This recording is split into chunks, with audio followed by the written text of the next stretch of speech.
I was 11 years old when I decided just how I was going to live my life. I was going to do high school in the best school I could, which required being approved in a very competitive test. Then I would get into college, become an engineer, and get a job in a big company so I could have an amazing career in which I would make a lot of money so I could travel the world. Living in a region where the only big companies were oil and gas companies, it seemed fit that I would work in one of them. Fast forward, and I am 24, and the plan was working great. I was an intern in a big, huge oil company, and I was making my name.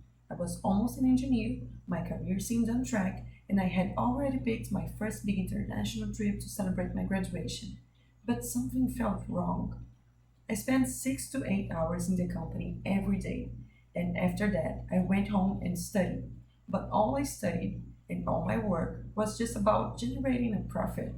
And although I learned a lot and I knew it was a big respected company, I didn't feel right spending most of my life dedicated to just that. More than that, although everybody talks about the economic development the oil and gas industry brings, I had lived my entire life near these companies and I didn't see the lives of the people around me improve. So I decided to write my final paper in school about the social impact of the oil and gas industry in the region I grew up. After writing and researching about that, I looked at all the hours I spent just working to generate a profit, and it made even less sense. So when I finally graduated and I had to choose between a well-paid job in a bank or a master's studying sustainable development, I was very grateful to have enough financial support in my life to do the latter. And it put me in a path I never felt was wrong or empty again, and I never looked back. Ever since my first semester, I've been studying and writing about climate change and sustainability, trying to bring this conversation to the mainstream spaces of engineering.